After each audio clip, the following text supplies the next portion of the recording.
Viewers, এটা শিরাগুলো দেখতে পাচ্ছেন, এটা কসমস বলে এটাকে।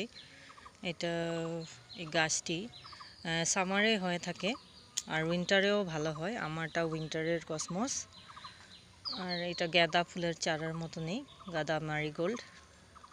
এই ফুলটার যখন এভাবে শিরা বের হয়ে থাকে মারিগোল্ডের মতন, তখনই এটা রাইট টাইম এটার কাটিং নেওয়ার বা এটা প্রুনিং করার।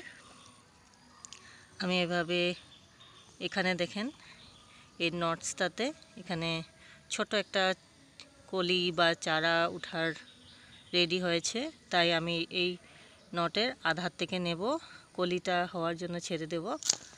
এভাবে নিয়ে কসমসের প্লান্টগুলো অন্য জায়গায় রুববো। এটা রাইট টাইম রেনি সিজনের আগস্ট মাসে যে এটাকে চারা করার, তাই আমি কাটিং করে নিয়েছি কতগুলো। আমি অন্য জায়গায় শিফট করব আর টাপে লাগাবো। ধন্যবাদ আমার ভিডিও দেখার জন্য। ভালো লাগলে লাইক অ্যান্ড সাবস্ক্রাইব করবেন।